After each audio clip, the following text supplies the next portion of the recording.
माता के प्रति जागरूक रहेंगे। आप वास्तव में श्री हमारे को कब मिल सकती है? जब हम गौ माता की सेवा करें। आज तक गौ माता की कृपा के बिना किसी को कुछ हासिल हुआ ही नहीं। तो इसीलिए यहाँ कहा गया है कि जी गोमाता सुखी जिन घड़ियां, अभी महाराज जी बता ही रहे थे कि जहाँ गोमाता रहती है वहाँ भगवान गोविंद निवास करते हैं, वहाँ ठाकुर जी बिना बुलाए चले आते हैं, वहाँ सब देवताओं का निवास होता है, वहाँ रिद्धि सिद्धि विराजमान होती है, वहाँ लक्ष्मी जी का श्री का निवास होता है। तो इसीलिए जी गोमात सुखी जिन घड़ियां, ये भारत का सोने की चिड़िया। अरे विधर्मी जब आकर भिड़िया, लेकिन विदेशी आक्रांताओं के आक्रमण हुए, विधर्मी लोग जब आए, विधर्मी जब आकर भिड़िया, अरे भोपाल मरे सब द्वेष में पुण्य संकटन करना। कहाँ गलती हो गई? हमारे राजा महाराजे उन्होंने एक मंत्र देखा कि इनको हम ऐसे तो काबू में नहीं कर सकते हैं, ये तो सिंह के जैसे टूटते हैं। विदेशी सेना पर जैसे सिंह भेड़ों के टोले पर टूटता है, वैसे हमारे शूरवीर टूटते थे। तो कहा कि ऐसे तो हम पार नहीं पाएंगे, तो क्या करें? तो उन्होंने एक हमारी कमजोरी देखी, फूट डालो और शासन करो। हमारे राजा महाराजा को बरगला करके आपस में लड़ा करके और सारा खेल खेल कर दिया। तो भोपाल मरेश द्वेष में पुण्य संगठन करना चाहिए। अब समय कौन सा आ गया? अब हमारे को इस गलती को दोबारा नहीं दोहराना है। अब संगठन करने का, एक होने का समय आ गया है। अब हम सबको हिंदुओं को एक होना है। हमारे राजा महाराजा जितने बड़े लोग हैं उनको एक मत होना चाहिए। यदि आज एक मत नहीं हुए तो ये समय ऐसा है कि ऐसा समय हम हिंदुओं के लिए दोबारा आने वाला नहीं। ये तो अवसर का लाभ है। आषाढ़ के मौके पर यदि समय दे करके फसल नहीं बोई तो 12 महीने तगारे 12 महीने आप मेहनत करो, पसीने बहाओ, फिर भी पेट भरने वाला अवसर को औसान रहे घना दिन राजिया। अवसर है ना, उसका तो सुख बहुत लंबा रहता है। इसीलिए आज अवसर है और हमेशा जो आदमी अवसरवादी होता है वो सब कुछ प्राप्त कर सकता है।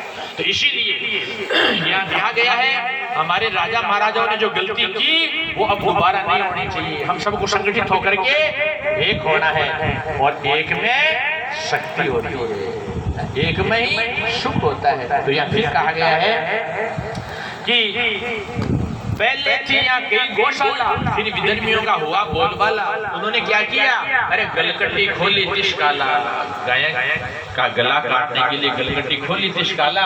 और गोमाता भी कलेश में कटिबद्ध हो लड़ना चाहिए। कटी कहते हैं कमर को, कमर बांध करके हमारे को इस चुनौती को स्वीकार करना है। कमर बांध करके लड़ने को तैयार होना। गौ माता के लिए सर्वस्व कुर्बान करने का समय आ गया है। इसलिए गौ माता की रक्षा करनी है। गौ माता की रक्षा ही धर्म की रक्षा है और धर्म की रक्षा ही हमारे अस्तित्व की रक्षा है।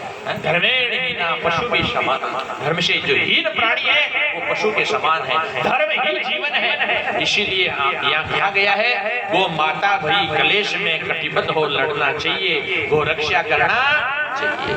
अरे दूध दही घृत देवे अच्छा और कृषि करण को देवे अच्छा।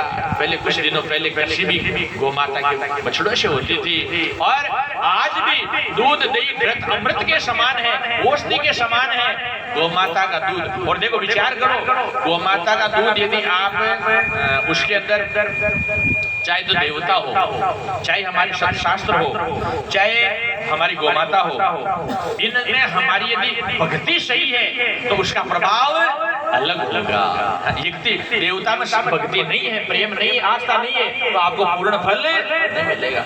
गोमाता में भक्ति नहीं है तो आपको पूरा फल नहीं मिलेगा। आज शास्त्रों के अंदर आपकी भक्ति नहीं है, श्रद्धा नहीं है तो आपको पूरा फल नहीं मिलेगा। इसीलिए भक्ति के साथ, प्रेम के साथ में गौ माता की सेवा करो।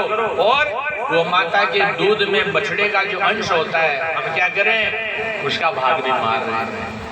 कई लोग तो बछड़ा में अंगूठी देरी मारते हैं।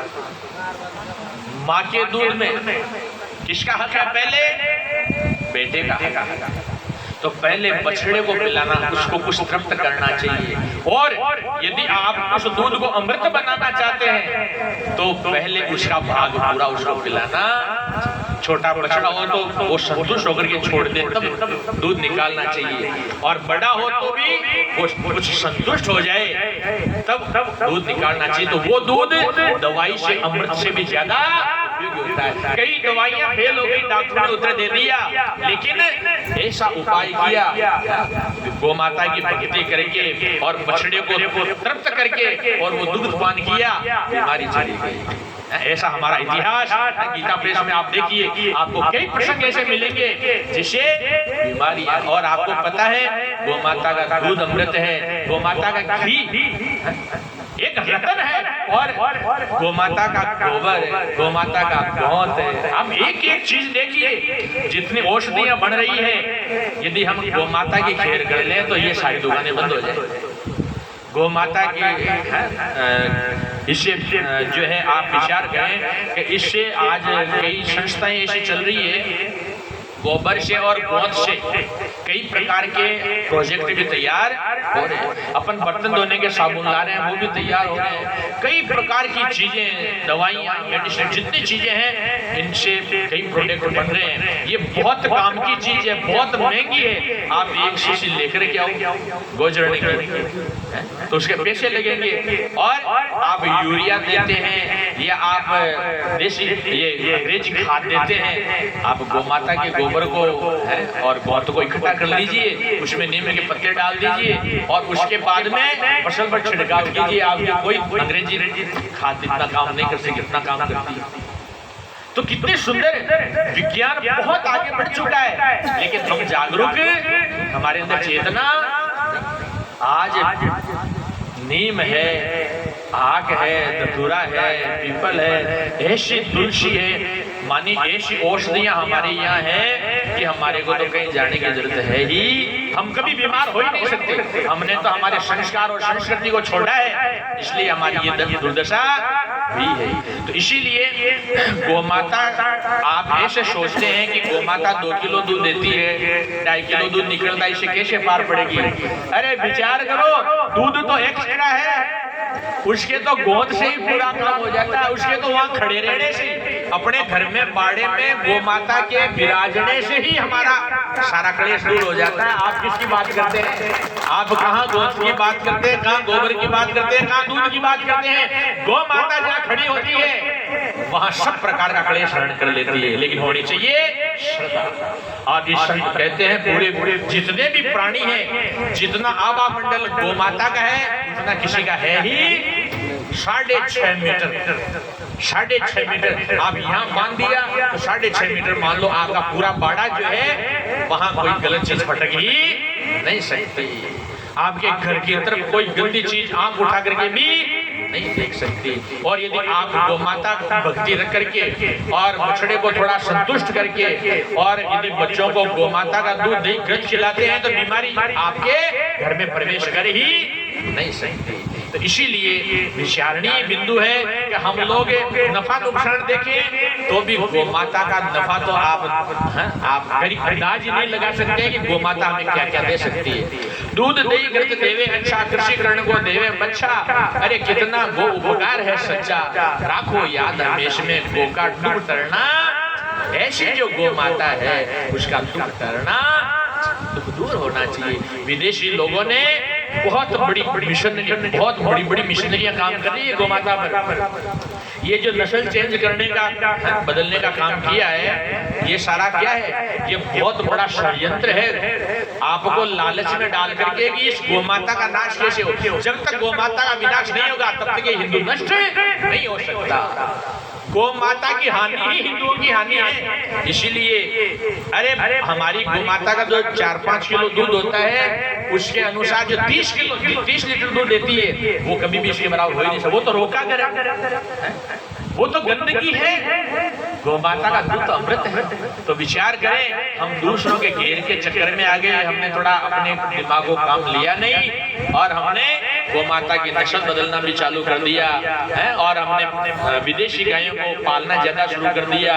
हम अपने चंद स्वार्थ के लिए गौ माता को भूलते जा रहे हैं। थोड़ा सा विचार करें, महाराज जी ने भी आपको बताया घर घर में गौ माता रखनी चाहिए। नहीं सक्षम हो गौ माता गोद लो, इतना भी नहीं हो सके तो जितना बन पड़े उतना सहयोग देना चाहिए। और आसपास में गौशाला हो तो उसकी ठाण की सफाई करने के लिए, वहाँ के प्रांगण की सफाई करने के लिए, पत्थर नहीं हो, गंदगी नहीं हो, उसके लिए अमावस्या है, रविवार है, उसमें 5, 7, 10, 20 लोगों को मिल करके जाना चाहिए। और हाथ से सेवा करने से कई बीमारियां दूर होती है। और एक अपन यज्ञ करते हैं वो सेवा, गौशाला में यदि श्रद्धा से सेवा दें तो यज्ञ करने का फल प्राप्त वो एक महान यज्ञ है। इसलिए यहाँ स्वामी जी महाराज कहते हैं, हिंदू वीर सभी उठ जागो और तुरंत अचेत निद्रा, तुरंत ही अचेत निद्रा त्याग दो, नहीं तो अब फिर आपकी सुनाई कभी होने वाली, आप कभी उभरने वाले नहीं है। तुरंत अचेती निद्रा त्यागो, रतनपुरी के अवसर आगो। अरे विधर्मियों को भेजो विदेश में, जो गौ माता से नफरत करते हैं, जो इस मातृभूमि से नफरत करते हैं, जो हमारे देश से नफरत करते हैं, उनको इस देश में रहने का कोई हक है ही? ऐसे विधर्मियों को खदेड़ देना चाहिए, दूर भगाना चाहिए। इस भूमि पर वो भार रूप है, उन जो पापी लोग हैं, दुष्ट लोग हैं, उनको जो है खदेड़ करके और भूभार को उतारना चाहिए, गौ रक्षा करना चाहिए। इस भारत हिंदू देश में गौ रक्षा करना चाहिए। बोलो सदगुरु भगवान की, गौ माता की जय हो, सत्य सनातन धर्म की जय। तो अपन विचार कर सकते हैं कि कोई ऐसा सोच है, ऐसे कोई लोग हुए भी है क्या? भाई अपन आप कह ही रहे हैं, क्या कोई ऐसे लोग हुए हैं? तो वास्तव में महाराज जी को भी पुनः धन्यवाद, आप पधार रहे हैं सभी लोग।